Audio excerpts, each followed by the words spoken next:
to get a license, and then you have a private company that figures out what it would cost per year, traffic controllers and the numbers.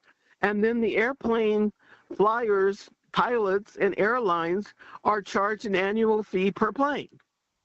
And then, because it'd be more like the mechanical side. That's not federal. That's also private. You'd have a business. You would. And I think, look, you would get some scammy businesses that are out there and schools that are not good. But right now, is there just one central air traffic controller training? It looks like you have to complete training at the FAA Academy. Right, but there's also a private, for applicants, there is a private company that has a school that they go ahead and do, training. Yeah. And I'm saying just use it. I mean, You're saying, yes, other schools, but I'm saying FAA at that point would test and certify, just like you would a driver's license. Here's the argument that's coming through on the text messages, Mary, is that the air traffic controllers serve a job more like a police officer, and we don't privatize those people. So do they serve a role to maintain the general safety of the skies that should remain a government-funded, government-controlled system, or could you privatize that? And I guess what I'm saying, I'm not advocating either one. We definitely have a problem with air, as far as with the federal government being involved in it.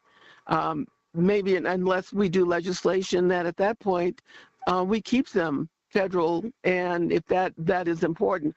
But the question you were asking is if you did, it was going to be really hard to privatize it. I'm looking at it. I don't see it being real hard to do. Well, how would you privatize?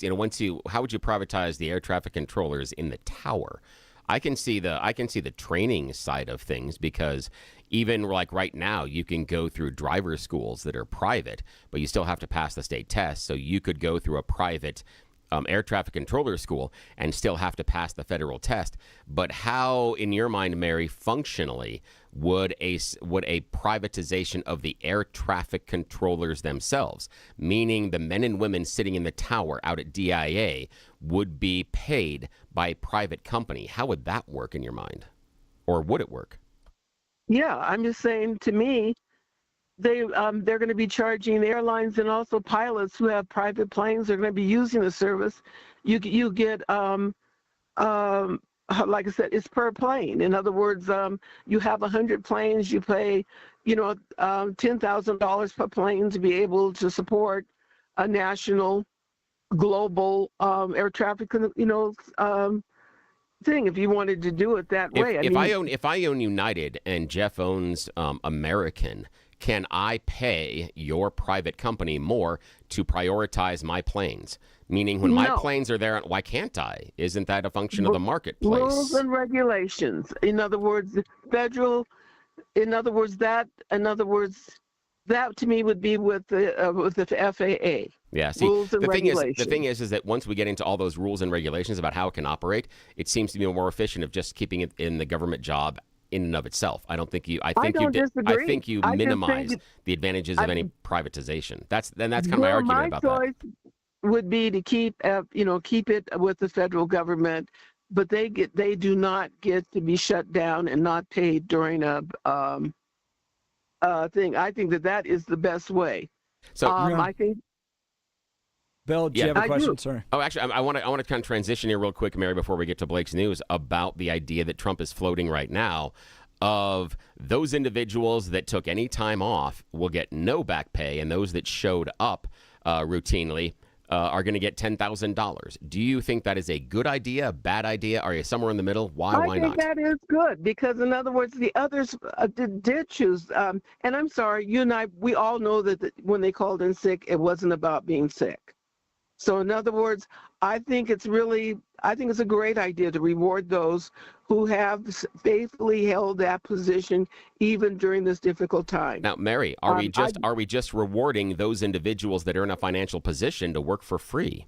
And what I mean by that is if you are in a financial position, you're an air traffic controller, and you have bills that you can't go without a paycheck for 2 cycles, that you had to take some time off to maybe go get a second job. Maybe you're driving for Uber. Maybe you're doing some delivery service. Maybe you're doing something under the table and getting some cash to make sure that the bills are paid. Then are those individuals going to be punished? Because this is what I'm looking at. Those people that were available to work for free and were okay missing a paycheck now get rewarded. It seems to me that we are rewarding those individuals that already had the financial ability. We're not necessarily, and we're basically hurting those individuals that couldn't afford to work for free. Why the hell is that smart? No, you know what I really struggle with? Federal employees all along, you forget the history. There was always the possibility, I knew as a federal employee, that if there can be a layoff and you plan for that. I mean, that wasn't something new. In other words, and then there were all the banks and financial institutions that had been offering federal employees these loans that they would be willing to do from your bank to be able to pay your bills, et cetera, and they would wait on it. There were institutions willing to work with these federal employees. And what really frustrates me, so why didn't they take advantage of that? And then, like I said, with the 10,000, and then with Trump announcing a 10,000 bonus, any interest they would have had to pay on those loans would definitely been covered. But again, remember, Mary, that at the beginning he said nobody's getting any pay. So remember that's what they were operating off of on the time. If Trump would have started with the idea that you show up this entire time, we'll give you a $10,000 bonus when this ends, that's a different incentive than him coming out during the shutdown saying nobody is going to get paid. Even those that showed up.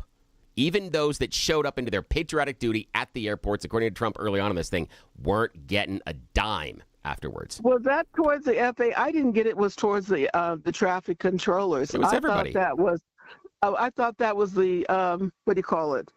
Non-exempt. What is the ones you had to be furloughed people? But even then. Yeah, that's what I thought that was about. I did not hear that was against the traffic controllers. Sorry. Yeah, he said it depends on who we're talking about. There are some people that really don't deserve to be taken care of, or we will take care of them in a different way. Yeah, and again, so it wasn't everybody, here's the idea. But yeah, it wasn't a promise. And he's decided you don't deserve it. So why would you have shown up? Again, that's the idea. This is what you do when you sign up to be a federal employee. When you took on that federal job, you look at their retirement. It is, incredible. They're making more money being retired than they are working on the job. And that was one of the benefits that they know about. And that's why they took less money, which again would mean when they're not pulling a paycheck would make things tighter for them. You know something? I disagree that it's less money. I think you need to look at that pay scale. When I was applying, but Mary, hang on a second. Mary, it has been a bromide, a rule, an understanding for decades in this country that the private sector pays more per paycheck. The government pays less, but the government has better long-term benefits, like the pension and retirement that you talk about. That was always and has always been the trade-off. That's it. But I'm looking at when in just a beginning salary coming in with pretty much no skills in customer service for the Forest Service. It was $16 an hour starting pay.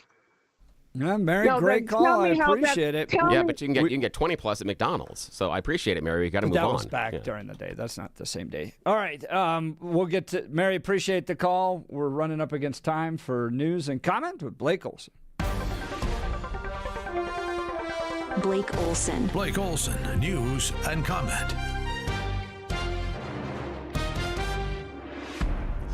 Good Monday morning, 45 and partly cloudy in Denver, expecting a high of 72 today. News sponsored by Pastor Camp Heating and Air Conditioning at 303-777-1234 to learn more about special savings opportunities on Lennox equipment. Our top story, the Schumer shutdown may be ending, But you never know with those bozos. In a 60-40 vote, 8 members of the Senate Democratic Caucus joined Republicans in advancing a measure that would fund the government through January 30th. And it is enough to fill our lives with love. The 8 were counted in Sunday's vote after an agreement was reached that included a future vote on extending health care subsidies and assurances that federal workers furloughed during the shutdown would be reinstated. DJT is recommending, as you just heard with Jeff and Billy, a $10,000 bonus to air traffic controllers who didn't take off work during the shutdown. But he is furious at those who didn't work. At DIA, more flight headaches, though, are expected this week. Airline expert Steve Cowell. It's going to be easy for the airlines to reinstate the flights, but it's, of course, all based on the controllers coming off their sick leave and coming back into their stations. It's not going to happen all at once. DIA still feeling the effects of the shutdown, and the cancellations continue to stack up. Sunday, nearly 100 flights in and out of DIA were canceled, and more than 300 were delayed. DIA advising everyone to check with their airline before heading out. The Syrian president is set to meet with DJT at the White House. It's the first visit by a Syrian president since the country's independence in 1946, and a long way for a man who once led an offshoot of al-Qaeda. 47 has ordered 2 more lethal military strikes against narco-terrorists, this time in the Eastern Pacific, killing 6 terrorists who planned to kill Americans.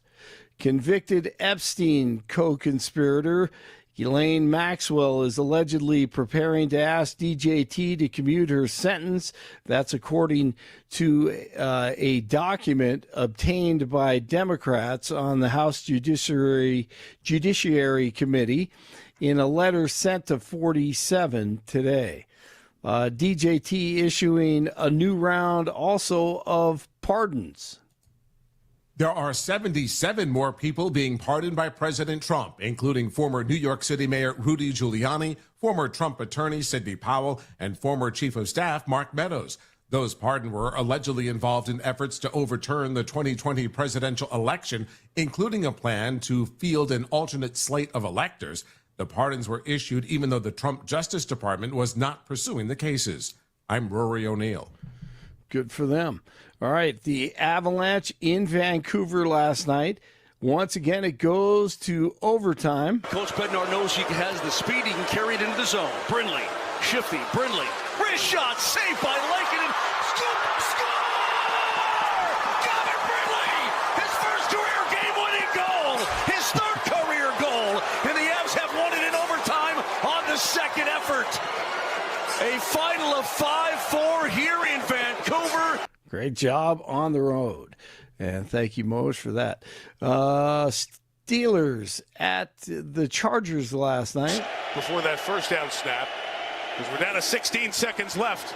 Herbert throwing inside, touchdown McConkey! Lad McConkey! And so you have the Chargers chasing the Broncos in the West, and also the Chiefs, as that one is coming up this week on Sunday. They win it 25-10, the Chargers over Aaron Rodgers and the Steelers. Nuggets and the Kings tomorrow night. It's 44 in Aurora, 42 in Lafayette, 45 in Denver. And you are waking up with Jeff and Bill. And it's Monday, and I can tell. Blake Olson, News Talk 710 KNUS. It's going to be a pretty quiet week of weather here in Denver along the Front Range. The main jet stream is going to ride along the U.S.-Canadian border for the week ahead. This will cause temperatures to bounce around a little bit. We are going to be cooler today, upper 50s to near 60, but warming back to 70 or better for Tuesday and Wednesday. Then we're going to cool off for Thursday, Friday into Saturday as a couple of Pacific fronts will clip the area at the end of the week, but they're likely not going to bring any significant threat for moisture. Meteorologist Don Day in the 710 KNUS Weather Center.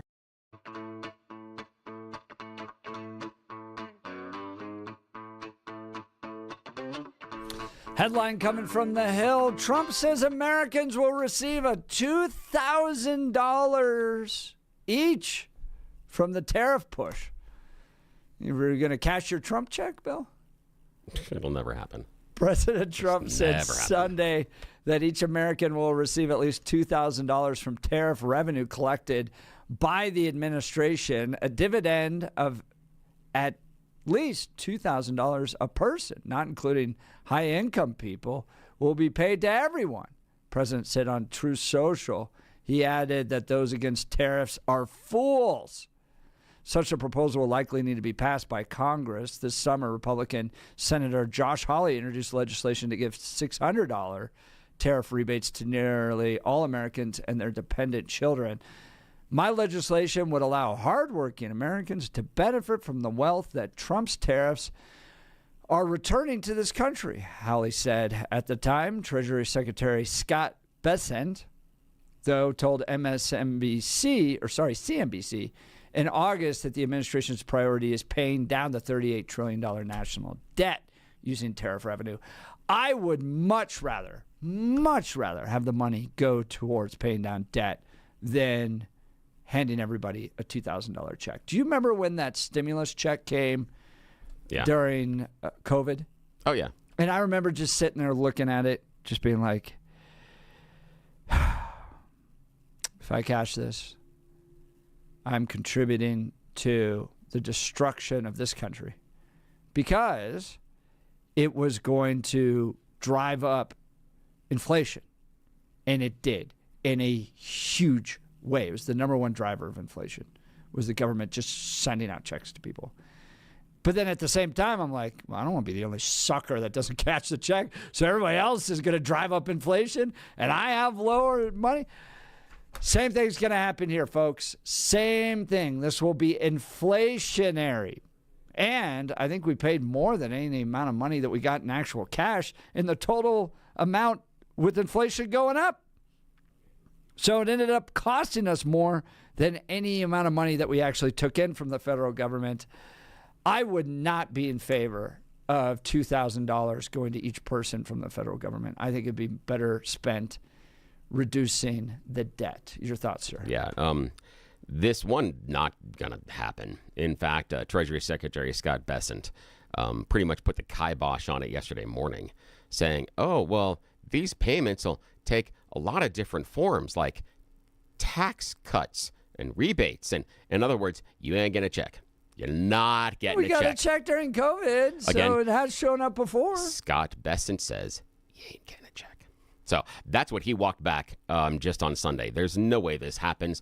Two, it also, in my mind, a couple of things on Josh Hawley's statement that there's wealth returning to the country. Hawley, you know how tariffs work. That's not what's happening. This is importers that have paid this money. It's not wealth returning to the country. It's wealth the country has spent on Donald Trump's pet project. That's what it is. So this is just, in many ways, this $2,000 is, in some ways, it's not exactly the same, but it's somewhat analogous, like getting your Tabor refund. That's it. The government collected a whole bunch of stuff and is not going to give you stuff back. However, it does show that when Donald Trump comes out and says, look at all this money and we're making trillions and going to be able to pay down our debt, when he turns and then offers you some money, it means he's not using that money to pay down the debt. So like you, Jeff, if this is truly the function of what this money is supposed to do, go ahead. Please pay down the debt, because that would help our bond market. I would be fine with that. I'm not happy with the tariff money, but you have it already. Giving everybody a check is stupid, because everybody in America already has been paying the tax that is your tariffs. This is just returning money to people that already spent it. It is dumb. And if this is truly there to help our debt, then you need to spend it there and stop talking about giving it to people. But it's strange how President Trump and other politicians do this as well, that when they feel they need to have some sort of wind at their back or they need to change the narrative, it's about, hey, let me give you some money. Trump's floated this a couple of times. I mean, in the last 72 hours, he's floated the idea of giving everybody a $2,000 check, and this morning he's giving aviation workers that showed up to do air traffic control $10,000. Wow. He sure is handing out the free money a lot, isn't he? Yes, he is. Yes. Do you think he's smarter in making policy decisions or at least statements that appeal well to the average American voter? Do you think they're going to do this nuanced understanding of tariffs and payments made to air traffic controllers, or do you think they're just going to go, well, Trump's wants to send $2,000 back to us. Oh, well, he's paying $10,000 bonus to the guys that stuck it out. Here's the thing. I'm not certain that I would use the word smarter, but I would say that he has figured out that the average voter doesn't think beyond the first 30 seconds. In fact, I mean, how many people did we hear, prior to? There were a whole bunch of fake rebate checks and things like that Trump was supposed to send out to you. I remember prior to the election, a thing that ran through social media about how Trump was going to create his own money. And if you would go out and buy these Trump coins right now, he is going to make them worth a vast amount of money once he is back in power. That was a scam, but people went out there, bought their Trump coins, thinking that was going to happen. It was a complete scam. Voters are kind of like this. Like, think of LL and MM, where they're like, we got to feed starving kids. Nah, that already existed. We're actually just buying lunch and breakfast now for rich kids. Yeah. Congratulations, Coloradans.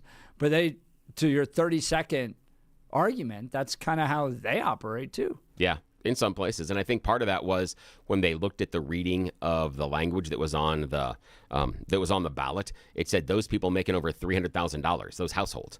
And a lot of people in Colorado said, I'm not even close. Am I going to make $300,000 as a household in the next 6 years? No. Next 10 years? Probably not. All right, vote for it. So some of that, I think, is baked into that as well. But no, people are looking for, all this free stuff. And again, no one's asking where Trump's getting this magical $10,000 from. And again, are we running a debt and a deficit and we have so many problems that right now we are not able to pay for healthcare subsidies for individuals that might lose healthcare, but instead we can hand out $10,000 bonuses. So either we have a lot of money that we can spend or we don't have a lot of money and we're under a budget crisis. Can't be both. Can't be both. But I'm with both you politicians, both sides say we can. Put it towards the debt. Put it towards the debt. All right, let's go to Lewis and Aurora. Good morning, Lewis. You're on with Jeff and Bill. Morning. Good morning, brothers. Hey, listen, I agree with the $2,000. That doesn't need to be given out. Pay down the debt. But the $10,000, yeah. And, Trump is not taking a paycheck. So he can use that money to pay for some of these $10,000 for the air traffic controllers. Yeah, and then to be reasonable, Lewis, I mean, there's a whole lot of other money that he and his family are deriving from this that doesn't matter whether or not he's not getting a salary. I mean, look at the investment as far as crypto coin. What is it? Jeff and I were just talking about this off air a little bit. The guy from Binance organized a $2 billion transaction funneled through Donald Trump's cryptocurrency that is going to derive the family tens of millions. Hang on.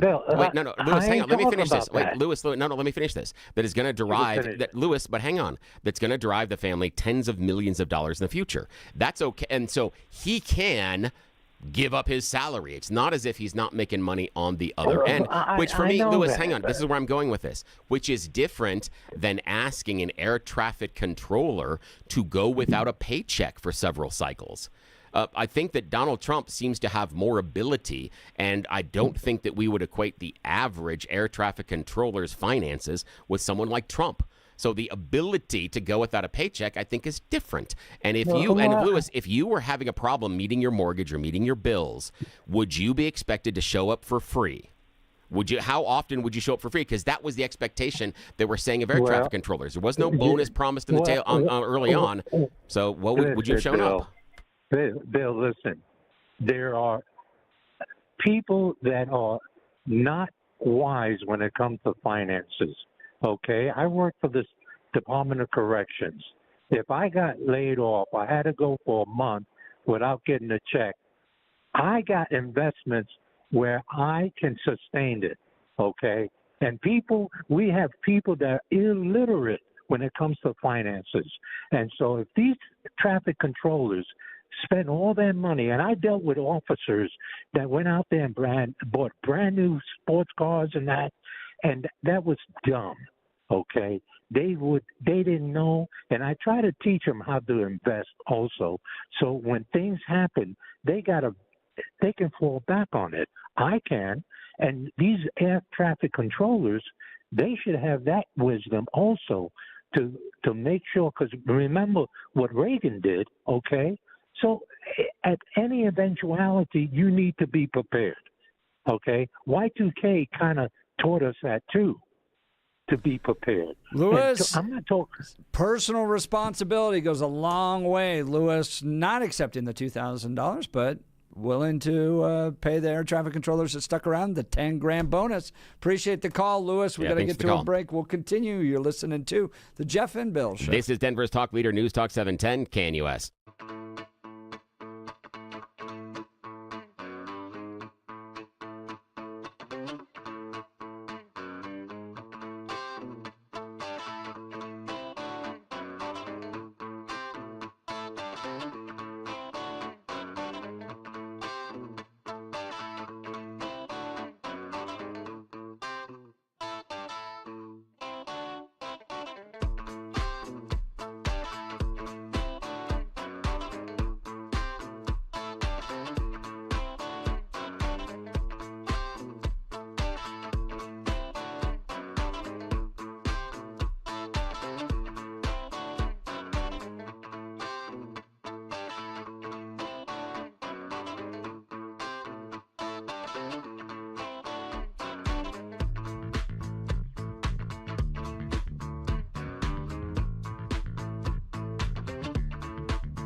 Welcome back to the Jeff and Bill Show. Donald Trump offering a $10,000 bonus to the air traffic controllers that stuck around. You may be getting a $2,000 tariff check.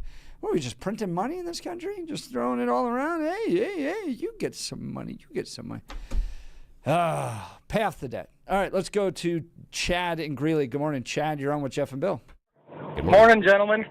Morning. What's on? Well, everyone's off on furlough. Their health insurance is still getting paid, and they still have their time. There's a lot, Yeah, but they're not pulling a paycheck. And what I'm worried about is that, we can't say that universally all air traffic controllers are going to be in a financial situation where they can afford to not pull a paycheck for 2 cycles. And that's what I'm worried about is those individuals that might have needed to take time off in order to go drive for Uber or be a delivery driver or what have you, just to fill that extra, maybe they had a friend that ran a bar. Well, come in here and wait tables, and I'll pay you this much for this couple of days.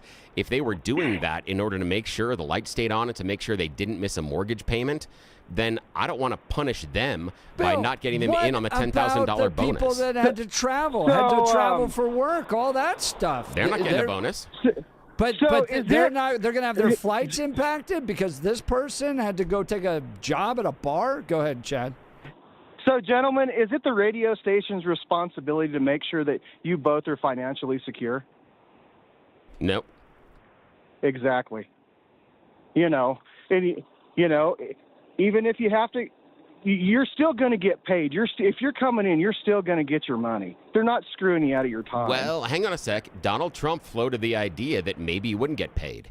He said early on in these discussions that some of them wouldn't, and some don't deserve to. But he didn't say. No. Yes, he did. He said some of you don't deserve to. He said that. Here's the deal: if you're working for the government, you're going to get paid.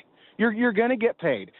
Your job. Donald Trump said if no. you're there, oh, good God! You're taking things out of context. I'm if just you're taking working, his words, you're going to get Chad. paid. How come That I can't means take you're his words? essential. But how can I just not take his words? Hang on a sec, Chad. This is important because when this was just starting, a lot of hang on, Chad. Hang on a sec.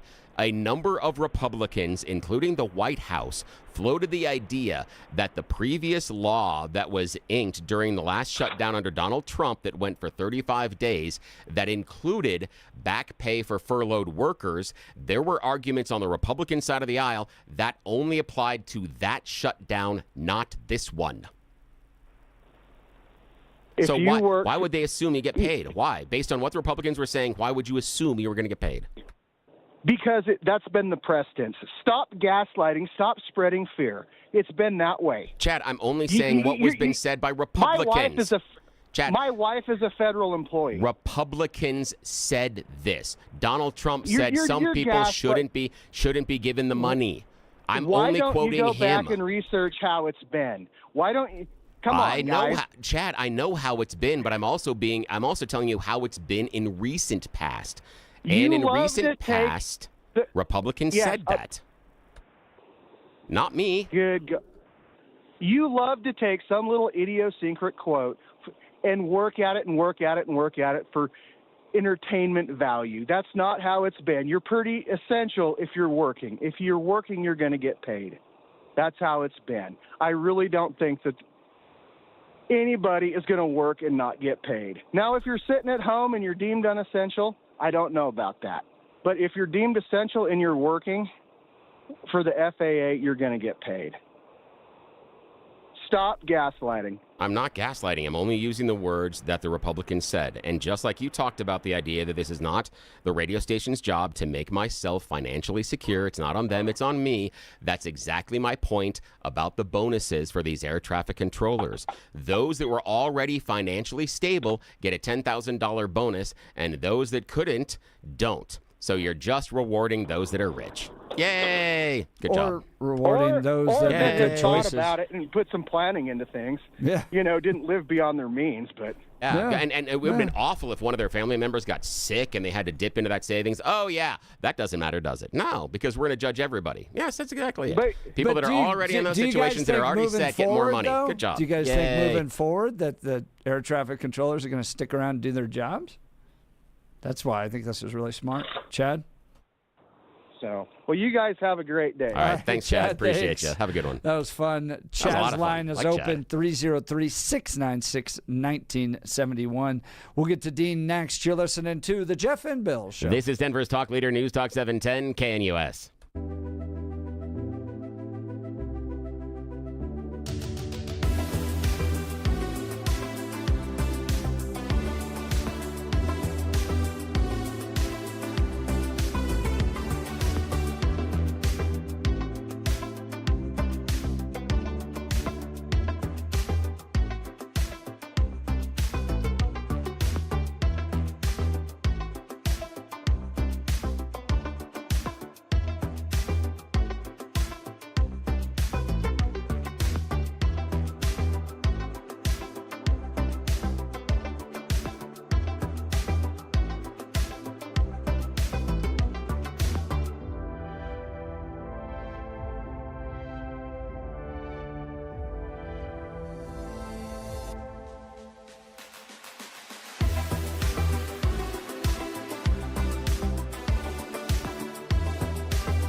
Welcome back to the Jeff and Bill Show. We're talking Donald Trump proposing a $10,000 bonus if you're air traffic controller and stayed on the job. We're out there double timing it, getting money from other resources. But you were committed. You showed up. You get a $10,000 bonus. Good and interesting text message from 2588. Well, what about bonuses for Department of Transportation workers, for instance, who stayed on the jobs? railroads, highways. That's interesting. Does this now start to create, well, what about me, DJT? That's real interesting. Those I other didn't people that leave. showed up. Yeah, the other people that showed up. And yeah, that's an interesting question. It's like having kids around, you give one an ice cream cone. Yeah, exactly. yeah, just oh yeah, All that's right, not good. let's go to Dean in Denver. And when you do that, the one child's always going to rat you out because they're going to brag to the other kids. They're Yep. not going to hold the Yep. secret. No, That's right. Yeah. Dean, good morning. You're on with Jeff and Bill. Morning. Hey, Dean, are you there? Dean. I can kind of hear him in the background, but We'll try to get back yeah. to him. Well, if you've missed any of the show, go to 710knus.com to download the podcast. We are Denver's only right, left, center discussion show where you're invited to be a part of the conversation. So give us a call, 303-696-1971. Text us on the Dan Caplis Law text line at 720-819-5115. Speaking of sparring, Billy, Yes. did you hear about the deer that crashed into the Colorado basement? I did hear Got about that. tranquilized, tagged, and then released. Crazy. Yeah. So these two boys rutting it up. Scuffle happened around 12:30 a.m. in a park near Littleton. And the two male bucks ended up crashing in to each other, their head butting, fell down the well into their basement, and then into the basement itself, and got some incredible pictures over at the West Metro Fire Department as they tranked the two deer and then drug them out of the house. The pictures are hilarious because one deer is standing like right next to the little motion thing that you do. What is it? Elliptical. It's like standing right next to the elliptical in the basement. It's a classic Colorado basement. Crashed right through, which is hilarious. You want to go to Jack and Greeley? Yeah, let's talk to Jack. Good morning, Jack. You're on with Jeff and Bill. Morning. Yeah, this subject you're talking about, these people that can't pay their bills, I really don't have much sympathy for that. I mean, people that live paycheck to paycheck. I mean, I've always banked 30% of my pay. I've never been a time in my life I couldn't pay for 7 or 8 months of my expenses if I didn't have income. I mean, you live paychecks to paycheck. It's shame on you as far as I'm concerned. Well, again, I hear a lot of that from members of Congress. Members of Congress like, oh, I'm making money just fine. Why can't anybody else go without a paycheck? I mean, Jack, you're well aware of what percentage of young workers are paying towards housing and other things. Do they have 30% of disposable income they can put in the bank based on meeting their bills right now, from what you understand? Well, that's because they've entered into debt service from the get-go. I mean, when you're young and you get your first car, you buy an old jalopy for $150, and you drive it for a year and a half until you save up enough money to go in and buy a brand new one for cash. But they can't buy a car. But Jack, they can't buy cars right now. We've had those people on the air here. They're not even be able to buy cars, even used ones. That's the thing, man. That's part of it. That's because they don't have any money. And whose fault is it that you don't have money? That's because you don't know how to manage money. It's nobody's fault but your own. I've got no sympathy for them. None.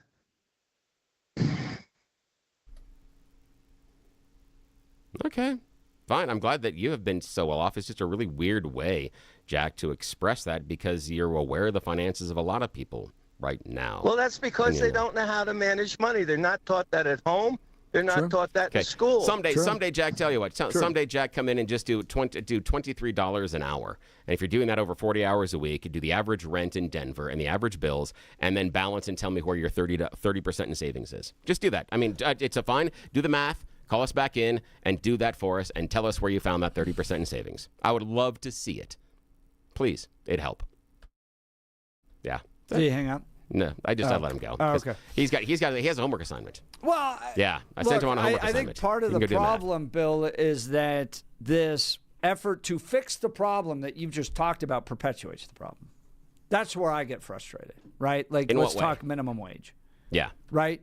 There's the minimum wage just continues to force the cost of living up across the board. Because if minimum wage worked, then Seattle, Denver, San Francisco would be affordable places to live. And in fact, they're the least affordable. The more you drive up the minimum wage, there's an inverse impact that it becomes more unaffordable. Well, here's the thing that disproves that. That means that if we all worked for free, we'd have infinite money. That doesn't work. No, it's not. It's not working for free. It's mandated wages by the government. Actually, stymie wage improvement. Yeah, I haven't seen that borne out at all because we held our minimum wage low for decades, and we didn't see rapid wage growth.